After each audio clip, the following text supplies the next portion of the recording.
সকলকে জাতীয়তাবাদী অভিনন্দন এবং নেতাজি সুভাষচন্দ্রের ১২৯তম জন্মজয়ন্তী উপলক্ষে প্রত্যেকে সুস্বাগতম জানাই। আজকের দিনটি সারা ভারতবর্ষে, বিশেষ করে পশ্চিম বাংলাতে এই দিনটি খুবই গুরুত্বপূর্ণ এবং আনন্দদায়ক একটি দিন। আমরা গর্বের সাথে, আমরা আনন্দের সাথে এই মহাবরেণ্য এবং যে মহানায়ক নেতাজি সুভাষ, আমরা তাকে স্মরণ করা এবং তাকে শ্রদ্ধা জানানোর একটা সুযোগ পেয়েছি। আপনারা প্রত্যেকেই জানেন, শুনেছেন এর আগে 1897 সালের 23শে জানুয়ারি তিনি উড়িষ্যার কটক শহরে জন্ম নিয়েছিলেন। আমি জন্ম বৃত্তান্ত এসব বলে দীর্ঘায়িত করব না। মূল বিষয়টি হচ্ছে যে আজ থেকে 129 বছর আগে এই যে বাঙালি মহাপুরুষ, মহানায়ক, মহা দেশপ্রেমিক এবং যিনি তার প্রথম জীবনে ছিলেন একজন জাতীয়তাবাদী। জাতীয়তাবাদী মানে আমরা বলছি দেশপ্রেমিক থেকে তিনি জাতীয়তাবাদী হয়েছিলেন এবং পরবর্তীকালে তিনি একটা মহা সংগ্রামের পথকে বেছে নিয়েছিলেন তার নিজের জীবনের ঝুঁকি নিয়ে। তো এই পথগুলোকে তিনি কেন বেছে নিয়েছিলেন আমরা প্রত্যেকের কাছেই আজকে খুব গভীর শ্রদ্ধার সঙ্গে স্মরণ করাই। আমরা 1947 সালে স্বাধীন ভারতের নাগরিক। আমরা স্বাধীনতা অর্জন করেছি বিদেশি ইংরেজদেরকে এখান থেকে বিতাড়িত করে। ইংরেজ যে ঔপনিবেশিক অত্যাচারী শাসক, তারা ভারতবর্ষ থেকে বিদায় নিয়েছে এবং আমরা এখন প্রত্যেকেই স্বাধীন ভারত মাতার সন্তান বলে আমরা গর্ব করি। আমরা বলি আমরা ভারতীয়, আমরা কারো অধীনস্থ নই, আমরা স্বাধীনতা লাভ করেছি। এখন এই যে আসল জায়গাটা হচ্ছে এই জায়গাতে যে অতি খুব ছোটবেলা থেকে তার পারিবারিক পরিমণ্ডল, তার পিতা ছিলেন একজন প্রখ্যাত আইনজীবী, কিন্তু তিনি তার ম্যাট্রিকুলেশন পরীক্ষা পাশ করার পরবর্তীকালে যখন কলকাতাতে এলেন, কটকের রেভেন্স স্কুল কলেজিয়েট স্কুল থেকে পাশ করার পর তিনি প্রথমে ভর্তি হয়েছিলেন কলকাতার খুব স্বনামধন্য একটি কলেজ, এখন বিশ্ববিদ্যালয়, প্রেসিডেন্সি। কিন্তু প্রেসিডেন্সি কলেজের ইংরেজির এক অধ্যাপক, একটু ইতিহাসটা বলি প্রথম থেকে, ইংরেজির এক অধ্যাপক, তার মধ্যে প্রথম থেকেই ছিল ভারতের প্রতি, তারা তো ইংরেজ ছিলেন, আমাদের মতন কোনো বাঙালি বা ভারতীয় তখন কিন্তু ওই বিশ্ববিদ্যালয়গুলোতে চাকরি করার সুযোগ কম পেতেন। তো সেই ইংরেজির অধ্যাপক, ইংরেজ সাহেব, তিনি ভারতীয়দেরকে দেখলেই এক ধরনের কি বলবো, একটা অবজ্ঞা, একটা তাচ্ছিল্য, বলা যেতে পারে ভদ্র ভাষাতে একটা অপমান করতেন। এখন যারা সাধারণ ছাত্র বা ছাত্রী প্রেসিডেন্সি কলেজে, তারা সেটাকে প্রতিবাদ করার সাহস পেত না। নেতাজি সুভাষ খুব অল্প বয়সে তিনি এইটার বিরুদ্ধে উঠে দাঁড়ালেন এবং তীব্রভাবে প্রতিবাদ করলেন সেই শিক্ষক অধ্যাপককে। সেটা অভিযোগ উঠল যে সুভাষচন্দ্রের নেতৃত্বে কয়েকজন ছাত্র তারা ইংরেজ এক অধ্যাপককে, মাস্টারমশাইকে, তাকে ম্যানহ্যান্ডলিং করেছেন, গায়ে হাত দিয়েছেন, মেরেছেন। তার বিরুদ্ধে অভিযোগ উঠল যে তাকে মারধর করা হয়েছে এবং সেই জন্য তাকে প্রেসিডেন্সি কলেজ থেকে তাড়িয়ে দেওয়া হলো এবং পরবর্তীকালে তিনি স্কটিশ চার্চ কলেজে ভর্তি হন। স্কটিশ চার্চ থেকে তিনি ফিলসফিতে অনার্স পাস করেন। ভারতবর্ষের যে সামাজিক এবং রাজনৈতিক পরিমণ্ডল, সেটা কিন্তু তখন উত্তাল হয়ে রয়েছে। ঠিক খুব সংক্ষেপে বলি, তিনি ভারতবর্ষ থেকে বা কলকাতা থেকে পড়াশোনা শেষ করে তিনি লন্ডনে চলে গেলেন এবং সেখানেতে আমাদের যেমন এখন বলে IAS officer, Indian administrative service, ইংরেজ আমলে সেটাকে আইসিএস বলা হতো, ইন্ডিয়ান সিভিল সার্ভিস। সেই ইন্ডিয়ান সিভিল সার্ভিস খুব জটিল পরীক্ষা, 4 বছর থেকে 5-6 বছর ধরে পড়াশোনা করতে হয়। উনি 8 বছরের অক্লান্ত পরিশ্রমে সেখানে 4র্থ স্থান দখল করলেন। কিন্তু তার কাছে তিনি প্রমাণ করলেন যে আমরা ভারতীয়রা মেধার দিক থেকে কোনো অংশে কম নই, কিন্তু আমরা ইংরেজদের কাছে গোলামির চাকরি করব না। আমার কাছে প্রথম প্রয়োজন অর্থ উপার্জন নয়, আমাদের কাছে প্রথম প্রয়োজন দেশমাতৃকার স্বাধীনতা এবং অসম্মান এবং অপমানের হাত থেকে নিজেদেরকে মুক্ত করা। তিনি ইংল্যান্ড থেকে চলে এবং আসার পরবর্তীকালে আমরা জানি প্রত্যেকে যে ভারতবর্ষের 1920 সাল থেকে মূলত আমাদের মহাত্মা গান্ধীজি যাকে আমরা বলি, তার নেতৃত্বে ভারতবর্ষ তখন আন্দোলন শুরু হয়ে গেছে ভারতকে স্বাধীন করার জন্য। কিন্তু গান্ধীজির নেতৃত্বে যে আন্দোলন, সেই আন্দোলনের মূল কথা ছিল অহিংসা, নন ভায়োলেন্স। ভায়োলেন্স চলবে না, সহিংস পদ্ধতি নয়, অহিংস পদ্ধতি, সত্যাগ্রহের পথ, এবং নন কোঅপারেশন, তার সাথে সিভিল ডিসোবিডিয়েন্স। নন কোঅপারেশন মানে অসহযোগ আন্দোলন, ইংরেজদের প্রশাসনিক কাজের সাহায্য নয়। গান্ধীজি যেটা চেয়েছিলেন যে ইংরেজরা ভারতবর্ষে থাকুক, আবেদন নিবেদন করে, অনুরোধ করে, তাদেরকে বুঝিয়ে যদি ইংরেজরা ভারতবর্ষ থেকে ছেড়ে চলে যায়। কিন্তু সত্যি বলুন তো, যে লুটেরারা ভারতবর্ষের এত ধন সম্পত্তিকে অবাধে লুট করার সুযোগ পেয়েছে, কোনো প্রতিবাদে, কোনো আন্দোলন ছাড়া তার দেশ ছেড়ে চলে যাবে? গান্ধীজি সেটা সঠিকভাবে বুঝেছিলেন এবং বিলেত থেকে চাকরি ছেড়ে, চাকরি না করে তাদেরকে ধিক্কার দিয়ে যখন ভারতবর্ষে এলেন, তিনি প্রথম দেখা করেছিলেন কিন্তু গান্ধীজির সাথে, এবং গান্ধীজির কাছে জানতে চেয়েছিলেন যে আপনার নেতৃত্বে আপামর ভারতবাসী যে একত্রিত হয়েছে, গান্ধীজিকে ধন্যবাদ দিতে হবে, কারণ গান্ধীজি প্রথম রাজনৈতিক নেতৃত্ব, কংগ্রেসের রাজনৈতিক নেতৃত্ব, যার অধীনে আপামর ভারতীয় জনগণ, জাতি, সম্প্রদায়, ধর্ম, বর্ণ, নারী পুরুষ নির্বিশেষে তারা ভারতের স্বাধীনতার জন্য একটা ছাতা নিতে তারা একত্রিত হয়েছিল। কিন্তু গান্ধীজি প্রদর্শিত যে পথ, তার যে মতাদর্শ, সেই পথে ভারতবর্ষের স্বাধীনতা সম্ভব ছিল না। এবং এই যে নেতাজি সুভাষ, তিনি ছোটবেলা থেকে কিন্তু খুব দীক্ষিত ছিলেন, অনুপ্রাণিত ছিলেন বিবেকানন্দের জন্য। বিবেকানন্দ একটা কথা বলেছিলেন, ওঠো, জাগো এবং তুমি এগিয়ে যাও যতক্ষণ পর্যন্ত তুমি তোমার লক্ষ্যে পৌঁছতে না পারছো। বিবেকানন্দ এবং শ্রী শ্রী রামকৃষ্ণ তাদের দ্বারা অনুপ্রাণিত হয়ে, এবং বেণীমাধব দাস, তিনি ছিলেন কটকের তার মাস্টারমশাই, তাদের দ্বারা অনুপ্রাণিত হয়ে তিনি মরণপণ সংগ্রাম করেছিলেন যে না, আমরা লড়বো, আমরা আন্দোলন করব, এবং প্রয়োজনেতে আমরা, তিনি তার বিখ্যাত বাণী আপনারা প্রত্যেকেই জানেন, শুনেছেন, তোমরা আমাকে রক্ত দাও, আমি তোমাদের স্বাধীনতা দেব। Give me blood, I shall give you freedom. এবং তিনি একদম খুব স্পষ্ট করে বলেছিলেন যে স্বাধীনতা কেউ কাউকে দেয় না, স্বাধীনতাকে ছিনিয়ে নিতে হবে। এবং সেই জন্য তিনি যে সংগ্রামের পথ, তিনি ওই আবেদন নিবেদনের নরমপন্থীদের যে পথ, সেই পথকে ছেড়ে দিয়ে তিনি যে পথটা অবলম্বন করেছিলেন, সেটা ছিল তীব্র সংগ্রামের পথ এবং সহিংস আন্দোলনের পথ, এবং সেটাকে আমরা চরমপন্থী আন্দোলন করি। এই প্রসঙ্গে একটা কথা আপনাদের মনে রাখতে হবে। অ্যাকচুয়ালি নেতাজি যখন ভারতবর্ষে ফিরছেন তার ছাত্র অবস্থাতে, তার সামনেতে কয়েকটা ঘটনা ঘটে গেছে। সোভিয়েত ইউনিয়ন 1917 সাল স্বাধীনতা লাভ করেছে, অত্যাচারী জারকে সরিয়ে দিয়েছে। চীন স্বাধীনতা লাভ করেছে, তারপরে ফ্রান্স স্বাধীনতা অর্জন করেছে। কিন্তু রাশিয়াতে আসল ক্ষমতা কমিউনিস্টদের হাতে এলেও সেখানে দেখা গেছে কমিউনিস্ট একটা ডিক্টেটরশিপ প্রতিষ্ঠিত হয়েছে।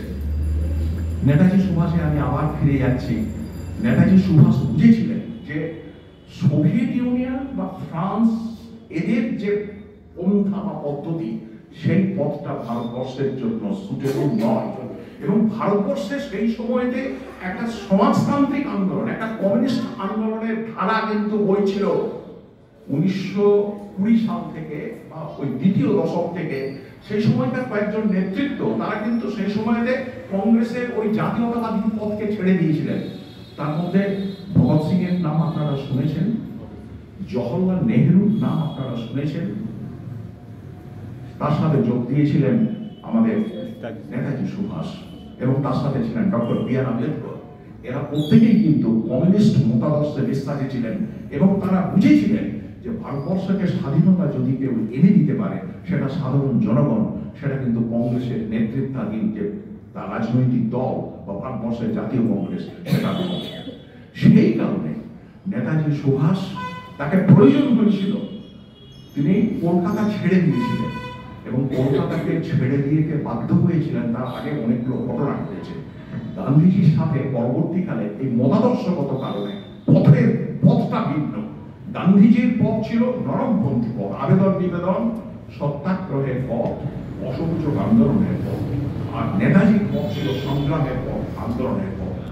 খুব স্বাভাবিকভাবে পরপর ঘটনা ঘটছে, সেখানে চৌরি চেরাতে আন্দোলন ঘটেছে, পুলিশ কনস্টেবলদেরকে পুড়িয়ে মারিয়ে মেরে দিয়েছে। আপনারা প্রত্যেকেই জানেন জালিয়ানওয়ালাবাগের হত্যাকাণ্ড ঘটেছে।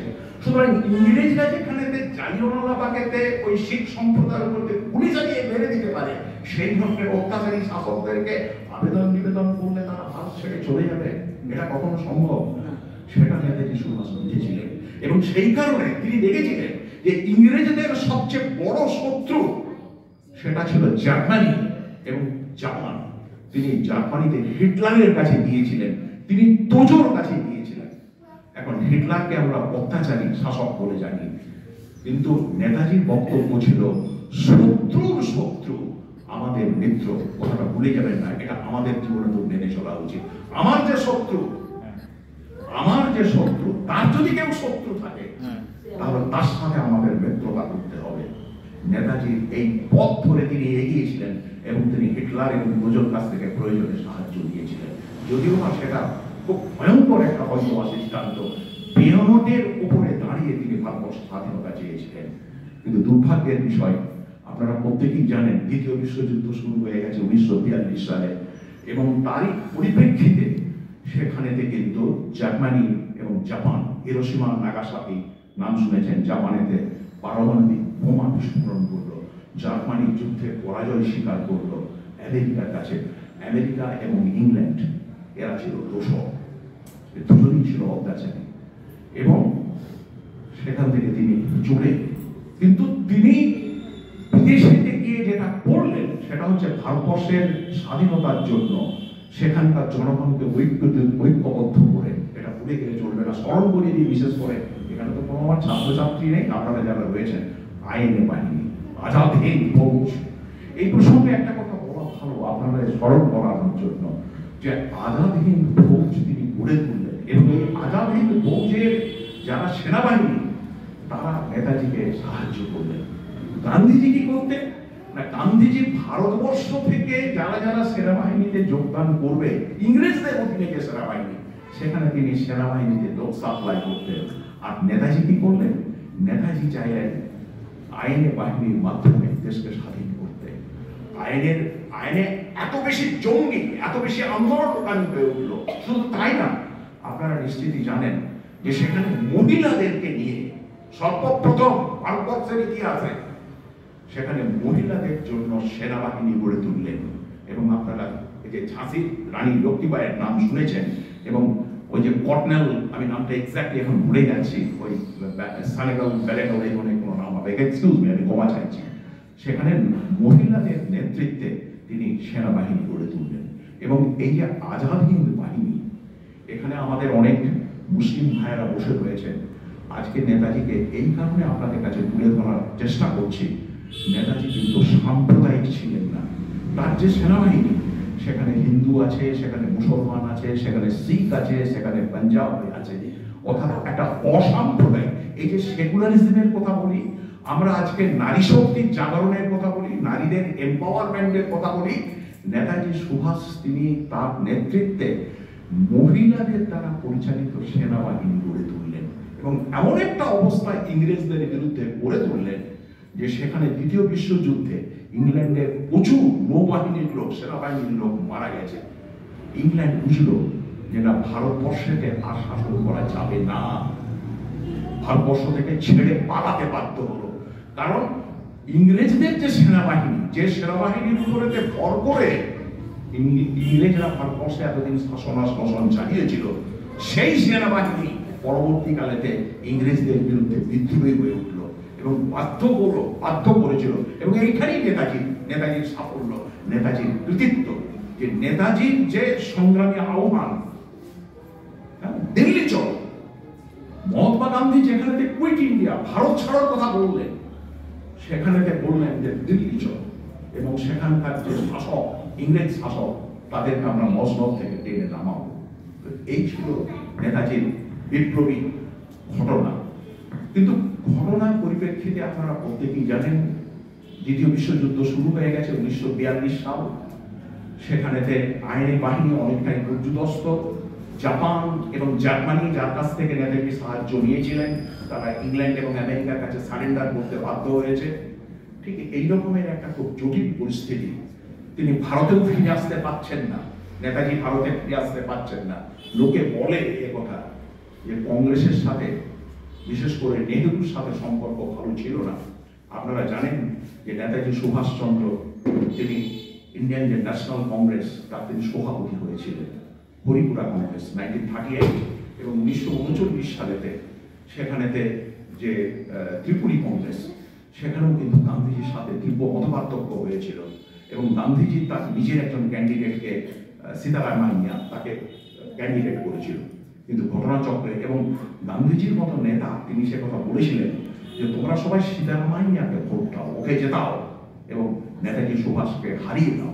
আর নেতাজি সুভাষ যদি জয়লাভ করতে পারে, তাহলে হয়তো ভারতবর্ষের পরবর্তীকালে প্রধানমন্ত্রীর পদকে তিনি অলঙ্কৃত করবেন। কিন্তু দুর্ভাগ্যের বিষয়, সেখানে নেতাজি সুভাষচন্দ্র দীর্ঘ জয়লাভ করেন কংগ্রেস ওয়ার্কিং কমিটিতে, এবং ওই সীতারামাইয়া তিনি পরাজিত হন। এবং কংগ্রেস প্রতিনিয়ত নেতাজির বিরুদ্ধাচরণ করেছে, এবং নেতাজি বুঝেছিলেন যে ভারতবর্ষে থাকলে হয়তো বা তার প্রাণ সংশয় করতে পারে, তিনি ভারত ছেড়ে চলে গেলেন। সে তো ইতিহাস বললাম। এবং সালটা ছিল 1947 সাল, 15ই আগস্ট দেশ স্বাধীন হয়েছে, আর 18ই আগস্ট, আমি সালটা ভুল বলছি কি আমার মনে পড়ছে না, হ্যাঁ 45, সেখানেতে কাইপোকু বিমানবন্দরে, এটা শোনা যায় যে 45-এতে কাইপোকু বিমানবন্দরে 18 আগস্ট তারিখেতে একটা প্লেন ক্র্যাশ করে, যদিও বা এটা আদৌ সত্য ঘটনা নয়, এবং নেতাজি সুভাষচন্দ্র সেই প্লেনের অ্যাক্সিডেন্টের জন্য মারা যান। পরবর্তীকালে আজকের দিনটিকে স্মরণ করে আমাদের বর্তমানে যে কেন্দ্র সরকারের শাসক আছেন, সেই শাসক আজকের দিনটিকে নেতাজি সুভাষচন্দ্রের উদ্দেশ্যে হয়তো বা পরাক্রম দিবস হিসাবে ঘোষণা করেছে। আমরা সেই মনীষী নেতাজি, যিনি সারাটা জীবন দেশের জন্য আন্দোলন করলেন, এবং এটা বোধহয় এখন প্রমাণিত সত্য, ব্রিটিশ প্রধানমন্ত্রী এটলি, তার সাথে কথোপকথন তিনি যা করেছিলেন, তাকে জিজ্ঞাসা করা হয়েছিল, সেই সময়কার তিনি প্রধানমন্ত্রী ছিলেন, তাকে জিজ্ঞাসা করা হয়েছিল যে ভারতবর্ষের স্বাধীনতা কি করে করতো, আপনারা দেশ থেকে চলে গেলেন কেন? তখন এবং স্পষ্ট করে যে জানাতে চাওয়া হয়েছিল, সেটা কি গান্ধীজির কারণে, নাকি সেটা নেতাজি সুভাষের জন্য? তখন তিনি ব্যঙ্গোক্তির মতো স্যাটার করে তিনি বলেছিলেন যে না, অসহযোগ আন্দোলন বা আইন অমান্য, এটার কোনো প্রভাব আমাদের কাছে ছিল না, কিন্তু নেতাজির যে বিপ্লবী কাজকর্ম, সেটাতে এমন একটা পরিবেশ ভারতবর্ষে তৈরি হয়েছিল, যার ফলে ভারতবর্ষ থেকে আমাদেরকে ছেড়ে চলে যেতে হয়েছে। অর্থাৎ ভারতবর্ষের স্বাধীনতা সংগ্রামের জন্য আমরা গান্ধীজির অবদানকে অস্বীকার করছি না। আমরা একটা সাঁড়াশির দিকে, সাঁড়াশির যেমন দুটো ব্লেড বা কাঁচি থাকে, তার একটা ব্লেড হয়তো বা তোমার মহাত্মা গান্ধীর নেতৃত্বে অসহযোগ আন্দোলন, সত্যাগ্রহ, আরেকটা ছিল কিন্তু নেতাজি সুভাষ, এবং দুটো সম্মিলিত যে সাঁড়াশির চাপ, তার ফলে ইংরেজরা বাধ্য হয়েছিল ভারত থেকে চলে যেতে। সুতরাং এটা শুধু না, এবং একটা কথা মনে রাখতে হবে, কংগ্রেস থেকে বেরিয়ে এসে তিনি একটি সাম্যবাদী দল, তার নাম ছিল ফরওয়ার্ড ব্লক, এবং সেটা কিন্তু পিওর কমিউনিস্ট নয়। সেখানে যেমন একদিকে ফাঁসিবাদী আন্দোলনের দিকও রয়েছে, ঠিক তেমনি সাম্যবাদী দিকও রয়েছে। এবং তার কাছে প্রধান ঘটনা নেতাজি সুভাষের কাছে ছিল সাম্যের প্রশ্ন, স্বাধীনতার প্রশ্ন, এবং সমানাধিকারের প্রশ্ন। কৃষকরা কিভাবে তাদের ন্যায্য পাওনা পেতে পারে, তাদের অধিকার পেতে পারে, এই প্রশ্নগুলো তার কাছে গুরুত্বপূর্ণ হয়েছিল। একমাত্র ভারতবর্ষের, আমরা যদি ভারতবর্ষের নেতা নেত্রীদের দিকে তাকাই, খুব সত্যি করে বুকে হাত দিয়ে যারা জানেন, তাদেরকে যদি জিজ্ঞাসা করা হয় যে প্রকৃত দেশনায়ক তাকে আপনি বলবেন, আমি কোন দেশনায়কের প্রতি কোন ধরনের কোনো অশ্রদ্ধা প্রকাশ না করেই বলি, প্রথমেই যে নামটা উচ্চারিত হবে সেই নামটা হচ্ছে নেতাজি সুভাষচন্দ্র বসু। এ সম্পর্কে কারো কোনো দ্বিমত নেই। কিন্তু পরবর্তীকালে সরকার এবং আমাদের বর্তমানে শিক্ষার যে পাঠ্যক্রম, সেখানে রাস্তার মোড়ে মোড়ে সেখানে আমরা দেখি গান্ধীজির মূর্তি, গান্ধীজির আমাদের মুদ্রাতে, টাকা পয়সাতে সেখানে গান্ধীজির একটা ছাপ। আমরা নেতাজিকে সেইভাবে স্মরণ করি না। নেতাজি আমাদের অন্তরে আছেন, হৃদয়ে আছেন, এবং এই মহান নেতৃত্ব যদি না থাকতেন তাহলে হয়তো ভারতবর্ষ স্বাধীনতা অর্জন করতে পারতেন না। কিন্তু নেতাজির যে প্রদর্শিত পথ, তিনি যেটা চেয়েছিলেন, স্বাধীনতার ৭৫ বছর পেরিয়ে গেল, আমরা কিন্তু সেই পথে পৌঁছতে পারিনি। সুতরাং ভারতবর্ষ আক্ষরিক অর্থে হয়তো বা মানে তত্ত্বগতভাবে হয়তো স্বাধীনতা অর্জন করেছে, কিন্তু প্রকৃত স্বাধীনতার যে আন্দোলন, সেই আন্দোলনকে এখনো চালিয়ে যেতে হবে। এবং এখানেই আমাদের বারে বারে যার কাছে মাথা নত করতে হবে, যার আদর্শের দ্বারা অনুপ্রাণিত হতে হবে, সেটা হচ্ছে নেতাজি সুভাষ। সেই কারণে শুধুমাত্র 23 তারিখ একটা দিন তাকে স্মরণ করা বা তাকে তার মতাদর্শকে বিশ্লেষণ করাটাই যথেষ্ট নয়। সমাজের সর্বস্তরে নেতাজির যে বাণী, নেতাজির যে আদর্শ, সেটা যদি আমরা প্রচার করতে পারবো এবং মনে গ্রহণ করে আমরা বাস্তবায়িত করতে পারবো, সেদিনই আমরা নেতাজিকে প্রকৃত শ্রদ্ধা জানাতে পারবো। আমরা আরেকটা